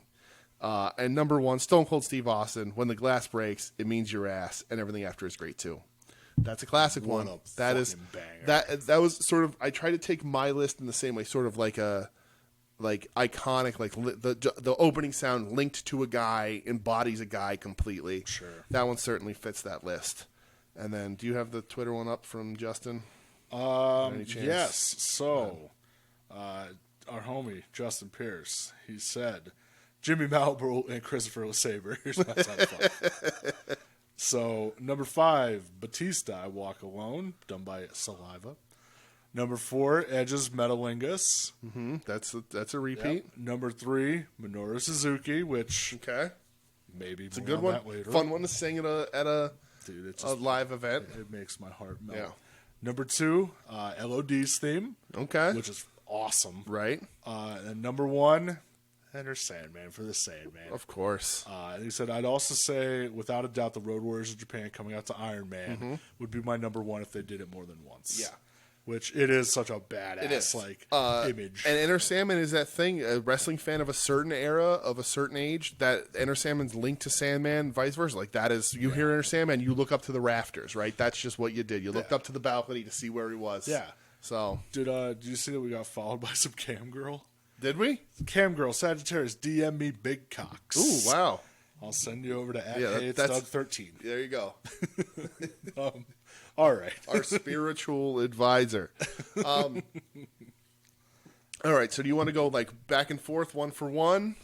Or do you want to do full list? Let's just do full list. Okay. Do you want to go first or want me to go first? You go first. Okay. All right, so let's see how this works here. My number 5. Oh, my honorable mentions. So I have 3 honorable mentions. I'm going with 3, which I may Okay. have already changed my mind. My first honorable mention is Bull Nakano's Boss of the World. Oh, man. Which we played a few weeks ago on our Bull Nakano episode. Too new to my ears to make it on the list. Okay. But a killer theme Yeah, song. because it's just a ripoff of a Candlemass song. Right. And Candlemass rules. So, my second honorable mention is the Edge and Christian You Think You Know Me, Okay. but played on kazoos. You think you know me. You think you know me. You think you know me. I could really put all of the themes they do on kazoos, because then they hit Triple H with his too in that promo. Here comes Chris Benoit, and he's very mad. No. Here comes Chris Benoit, and he's very angry. But yeah, You Think You Know Me on kazoo is my second honorable mention, and my third honorable mention is Hey Terry, where's your theme music? I don't need no goddamn theme music. Right. All right. So, that being said, I'm going to boot it up right here. Of course, there's an ad. Naturally, always. I'll wait till the ad skips here. All right, buddy. My number 5 for you, for the audience at home.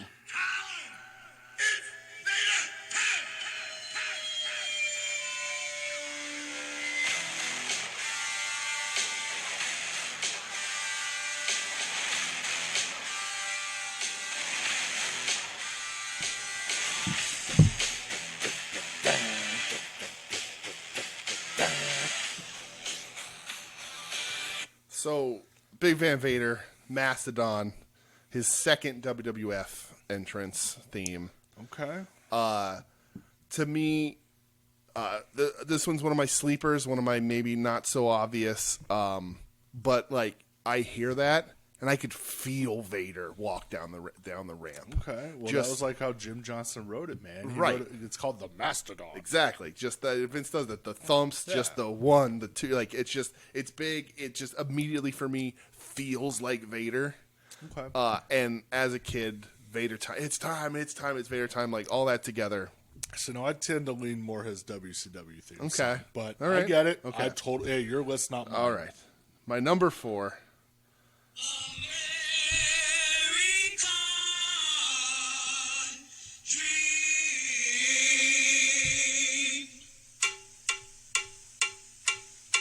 He's just a common man, working hard with his hands.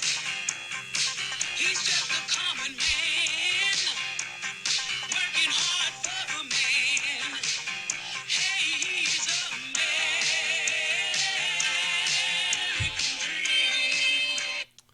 dream. On Joe's list, just the best. Dusty Rhodes tattooed on my arm. I love singing this song. It means the world to me. It's one of the most fun. I love that Dusty run, even though it's supposed to be a rib and it's cheesy as shit, man. I love all that. And Common Man Boogie, such a good song. It's legit good. I love annoying my wife with it. It's everything I want in a theme. My number 3. This one is my other wild card that you may not be expecting. I hope it's an ad. Oh, man. It's so good. Oh. I just see the cocky, smug look already.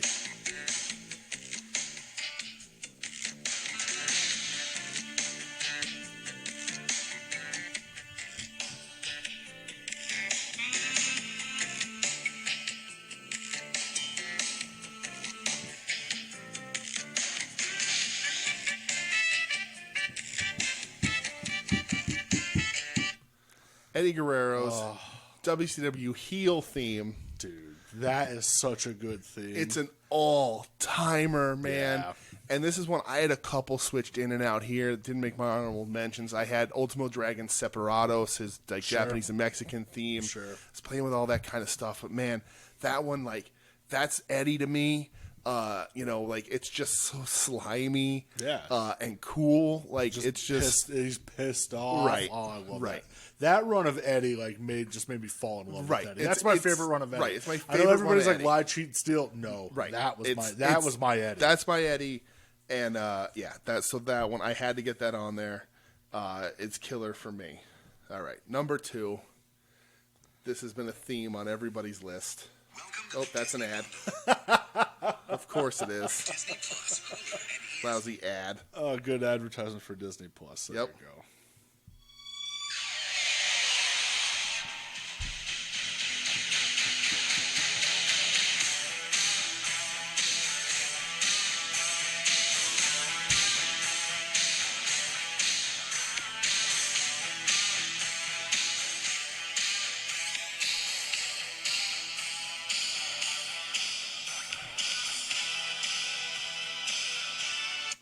Number 2 on just about everybody's list.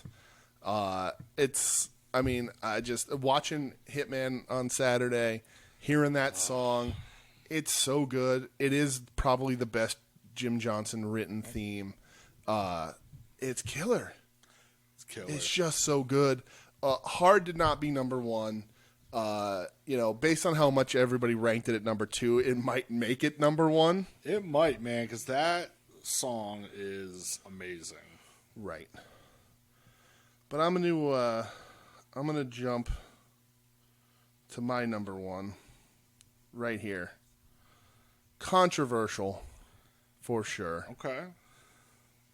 But I know how you're gonna react to it. I know how I'm gonna react to it. Okay. And it's my number 1 because I can play this for anybody. And I know how they're going to react to it, and I know who they're going to think of. And while I may not like the person, it's just what it is. Okay.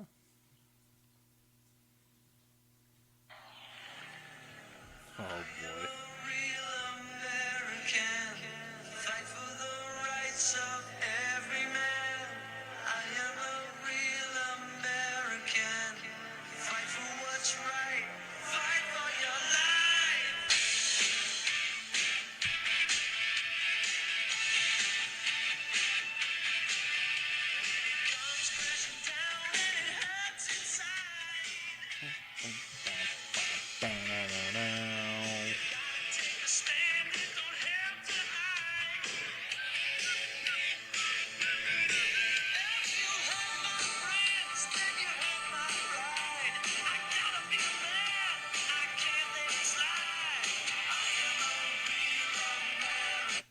That's right.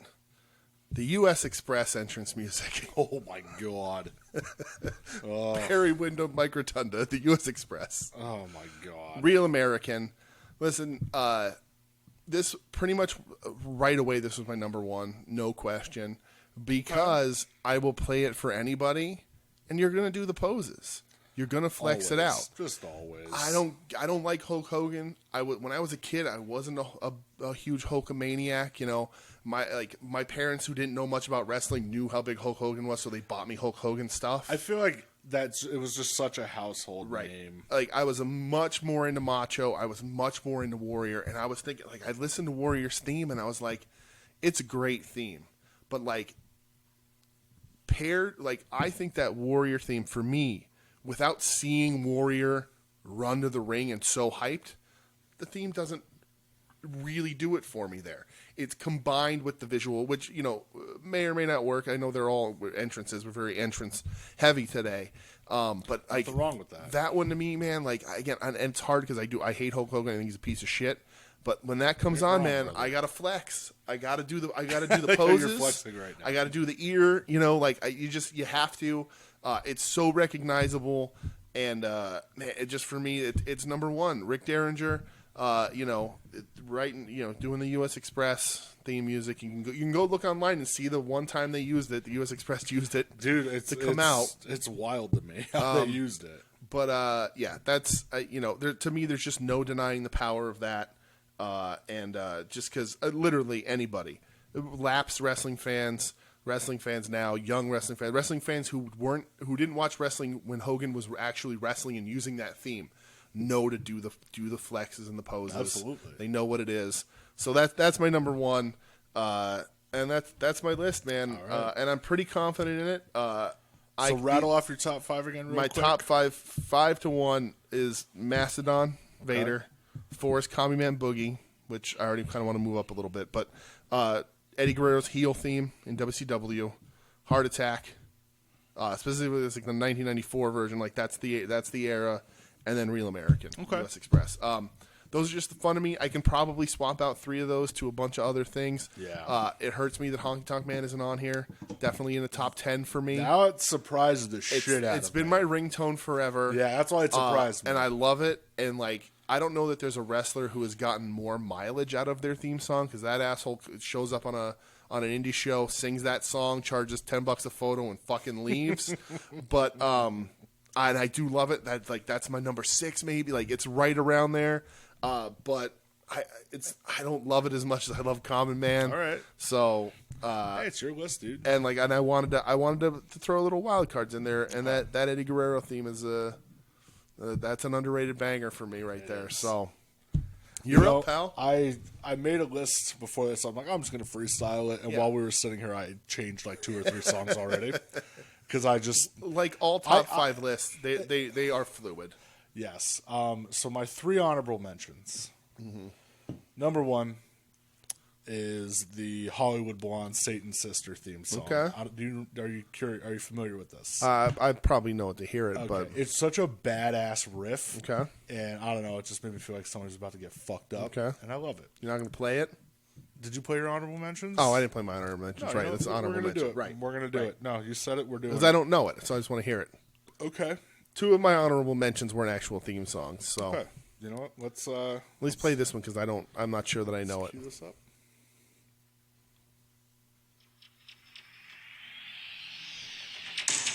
You said this is for the Varsity Blondes? I hate you so much. Okay. Ooh, that's a good riff. All right.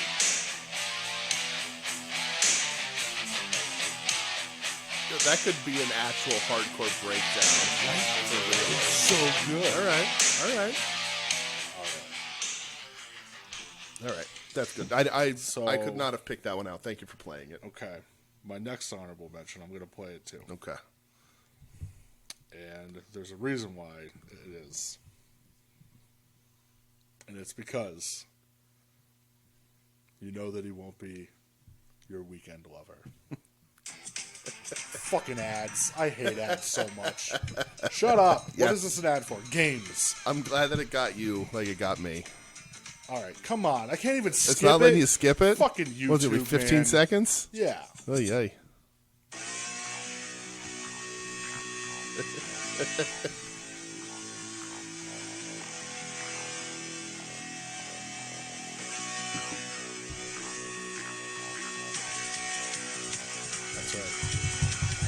walking down the aisle.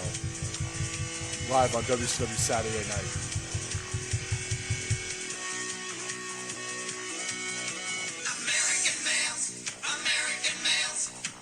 I was actually going to guess this as your other honorable mention. All right, cool. Yeah. Cool. What a theme. All right. What a theme. So that's there because That's you men. know, you mess with him and you'll be leaving in critical condition. And then, All right, number 5. Oh, no, you have no, one this more is honorable my this mention. is my last one, my last honorable mention. All right. So I'll let the music do the talk. Okay. I'm a nice man. Okay. Yeah, I'm a nice man.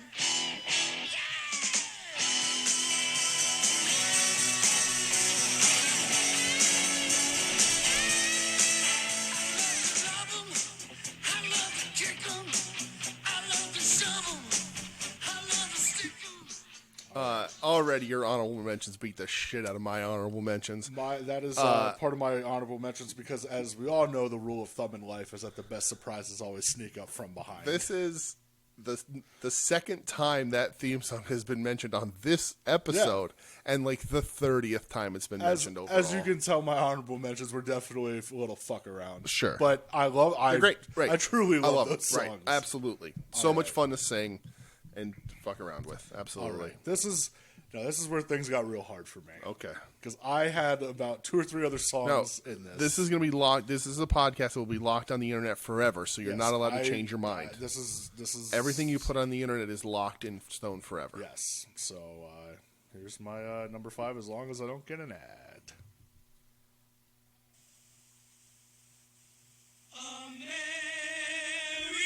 Right. Of course it is. It's what it is. Make the man on your arm dance. He's just a common Like a reverse beat for Pete Pete. working hard with his hands. He's just a common man, working hard for the man. Hey, he's a American dream. All right. That's on 3 lists out of the It's just the best. 6. You and I sing it all the All the time. time. All the time. It just, Right. It's so good. It's just it that era, like it just fits. It's so much fun. Dusty's yes. amazing. So number 5, we have Common Man Boogie for Okay. Dusty baby. All right. Here's my number 4. He's simply ravishing. Ooh. All right. Okay. Didn't even think about that one. All right.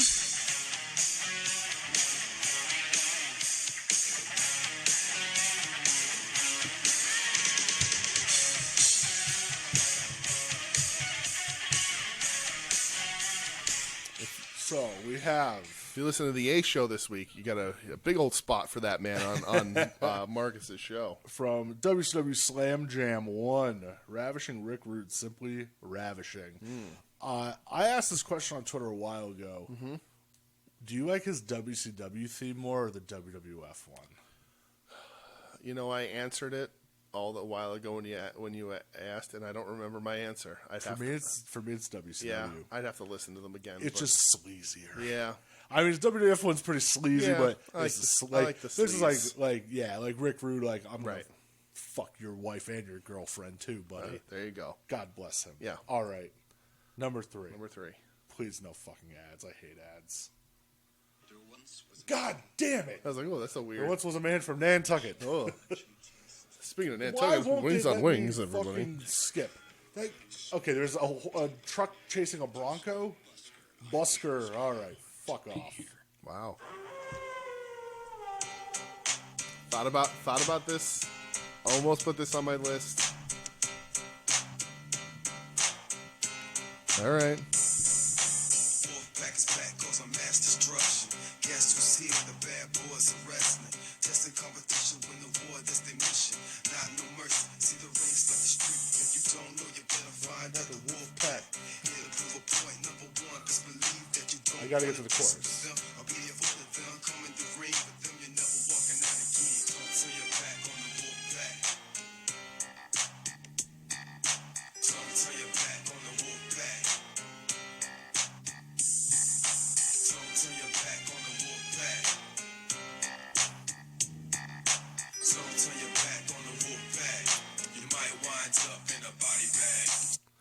NWO Wolfpack. Right, great. It made the NWO so much cooler. to Right, me. we're both Wolfpack guys For life. For life. I actually had considered and listened to Diesel Power to Okay. Like the bluesy thing? yeah, the Okay. Diesel Blues, Yeah. or whatever it was, yeah, right. Yeah. But just to make sure, but yeah, it's good, All right. good addition for All right, sure. That is my number 3. Yep. Here's my number 2. Please no ads, for the love of God. No, that's not the beginning of the song. This is.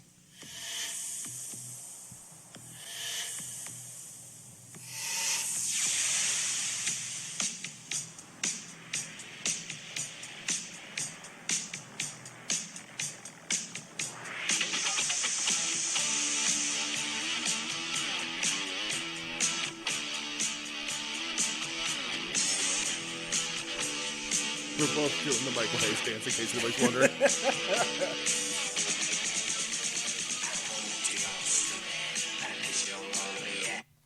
Bad Street, motherfucking USA. The Bad Street, the whole USA. Oh, It's the man. best. The further down. The block you go, the better it gets. Oh, it's just. I love It's it great. so Right. much. Absolutely. I have it saved on. I think I bought it on iTunes Yeah. years ago. Yep. It's just. Again, God, it's Michael another P.S. one we rules. reference all the They time. rule so much. Like we're unapologetic Michael Hayes fans. Yeah. And Deep, yeah, deep. that's absolutely. One that could Plus, ask me tomorrow that can make my top 5 Plus, for it sure. makes me think of Terry Bam Bam Gordy.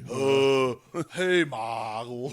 I would have put Freebird Road. No, that's not Oh my God. No, Harold Freebird it Road. wasn't an entrance theme. No, that was an exit theme. All right, you're number 1, right? My number 1. Oh man, if it's not what I think it is, I'm gonna be real disappointed in you. All right, here's my number 1. No, what the fuck? Am I like? And I have 2 ads. I can't even skip. Really? I hate YouTube. This makes me want to buy YouTube Red, but I won't. No, it's too much money. All right. Oh no, fuck M&M's. Yeah, right. Come on.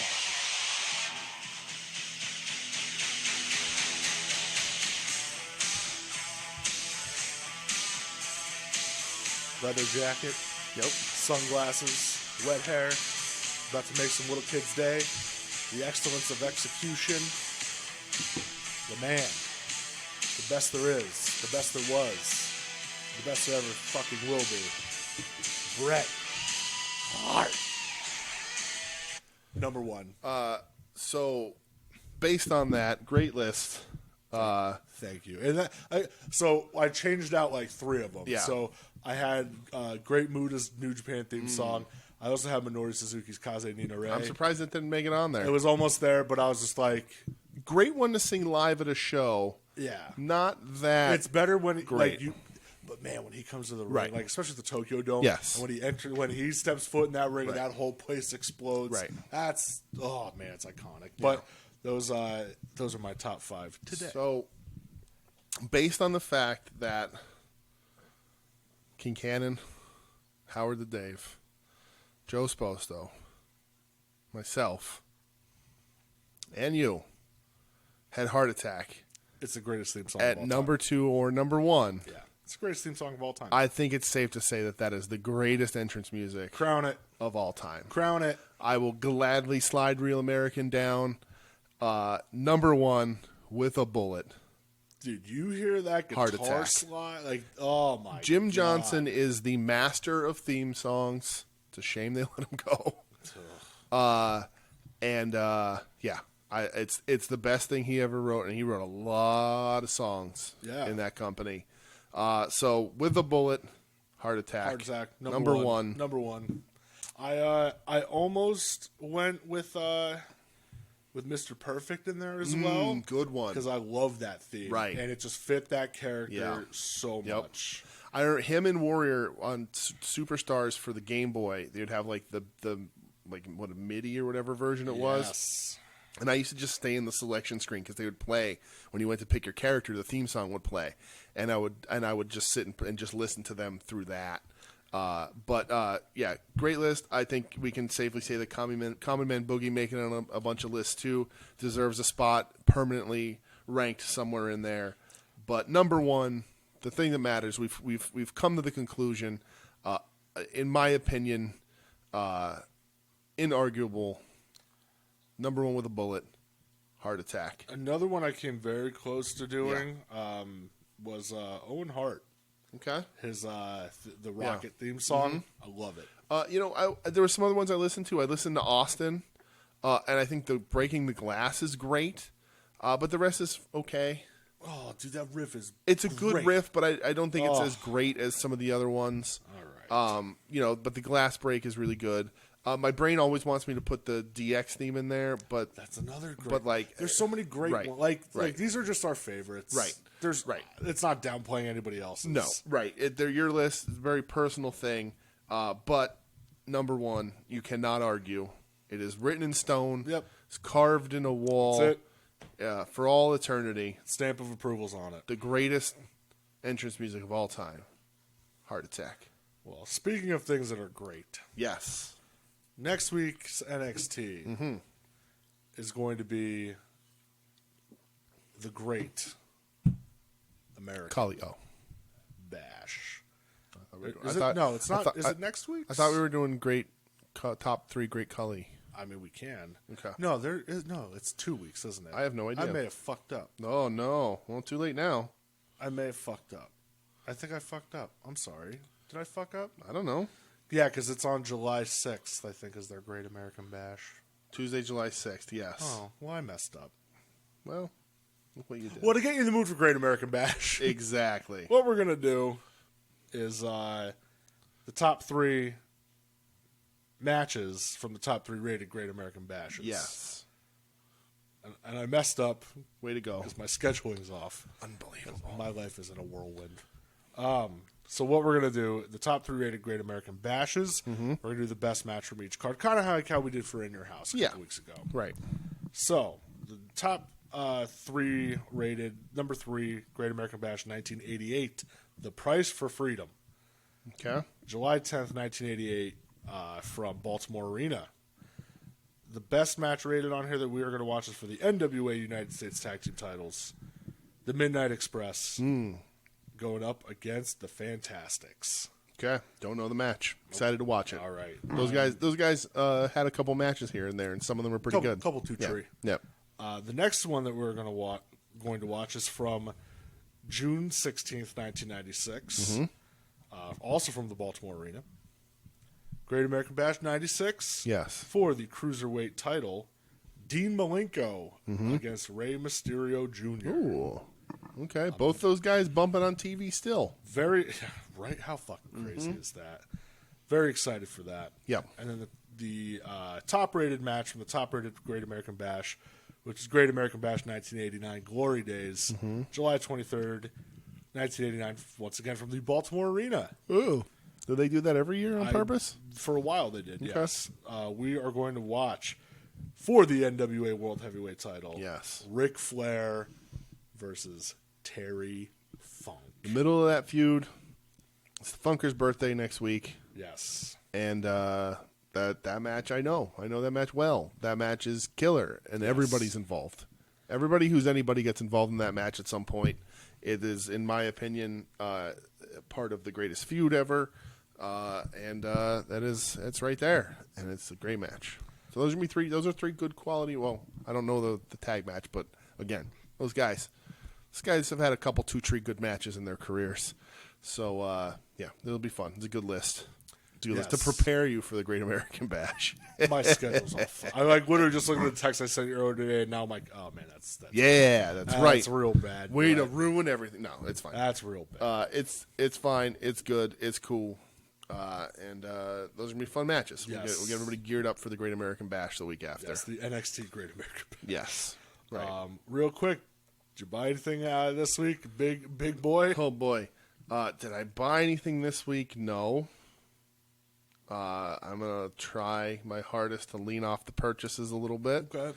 Because I did get my Terry Midori in today. They're gorgeous. So and I was playing with the stock market's money, so I'm not that broken up about it, but still big purchase. Sure, that is a big purchase. So they came in and they're great. A couple of my T-shirts came in, but again, all bought before this week. So this week I bought I mean, I bought a fire table, but that's not wrestling related. So, I mean, hey, it's still a purchase. I mean, it could be wrestling related if one of us powerbomb the other one through it. I'll volunteer. It's gonna hurt. It's very heavy and made of steel. So am I. Okay, Twisted Steel and sex appeal. that is true. Not at all. But I got my Sting shirt in. I got my Aja Kong shirt in, and I got my All Japan shirt in. So, very happy about those. Yeah. I'm wearing my Sting shirt You right are. now because it is gorgeous. I didn't so- wear mine because I figured you'd be wearing yours. Yeah, dude, the Scorpion is puffy. We It own a makes me lot of happy. T-shirts in the similar. Yeah, but similar, they're so. T-shirts worth owning. That's true. How about you, pal? My What'd you buy? weekly purchases was jack and shit. Okay. I didn't buy anything. All right. I don't know why. Mm-hmm. I just didn't. I mean, I bought a back scratcher, Okay. and I Got to reach those scratches. bought an insulated tumbler for my coffee. Okay. That's all I bought this All week. right. Well, that's stuff. Listen, I don't buy just to buy. All Right, right. right. I don't do that. I'm interested to hear about Adam's Toy-Hio adventures. Oh, yeah. See what he bought, which I'll be checking out at odds this Mm-hmm. week. But yeah, I don't know. I didn't buy shit. Okay. Nothing really nothing popped up in any groups. I wasn't really on eBay a lot, so that's all right. I don't need to buy things all the time. That's right. I have shit laying that I still haven't unpacked my Austin Flair Ultimate. No. Nope, they're still in the boxes. I was looking the other day. My Flair has that mispainted knee pad, and I haven't seen another one like it. I don't think mine's mispainted. No. Like I was looking at it in the box. Yeah, I looked I looked online. A lot of people put up their pictures. I haven't seen another mispainted one. Dude, it's super rare. I know. Love one. I can't tell if that makes it worth more or worth less. It's less. Yeah, it's less. That's fine. I don't care. Sell it to Broski. Pitch it to Right. Broski like one of one, dude. He'll Right. give you $10,000 for it. Right. But like everything else is fine. Whatever. It don't bother me at all. I have the rope closed anyway. Yeah. But yeah, that's that's it. I'm not opening my Terry or Midori. No, you'd be insane. I really want to open the Terry because he's got the vest and the NWA belt and the cowboy hat. yeah, dude. Like it's a pretty toyetic figure for Terry for the Yeah. like line of Terry it's figures. gorgeous. It's NWA champion Terry, so like it's the blue you and have red NWA tights. champion Terry. You have ECW champion I Terry do. too. I now, as far as I know, outside that little like wrestling crate minifig, It's the only one you don't have. I have every Terry figure anybody's made. I'm always on the lookout. Oh, I don't have the for it. Sofubi. I'll never get that one. No. I'll never get the Sofubi because they're like $800, and the bloody variant Terry that's like one in. Yeah, because you don't 100. even want that. I won't pay that much. That's a ridiculous amount of money. Yeah. So those are the two I don't have. I mean, I'll never have unless I find them somewhere on the cheap. But I am the Michael Jordan of Terry Funk action figure collectors. Oh boy, does that make me the So Bill Cartwright of Great Muda yes, collection action figures? yes, it does. Could I be the Luke You're Longley? the Horace Grant. Could I be the Bill Wennington of? Yes. Shout out Bill Wennington. And I will buy the Junk Shop Dog Terry Yeah. when that comes out. Yeah. But the original Terry. I'm so Safuli. mad. And there's some mini. my dates, man. Yeah, that's yeah. all I'm right. so mad. There's some little Terrys they made too, like those little figures and stuff. Oh yeah, but- I've seen like Toyetic Toys. Yeah, posting but stuff. they're a lot of money for a little 2-inch tall figure. So Agreed. don't worry about it, man. We'll do Great American Bash. We're good.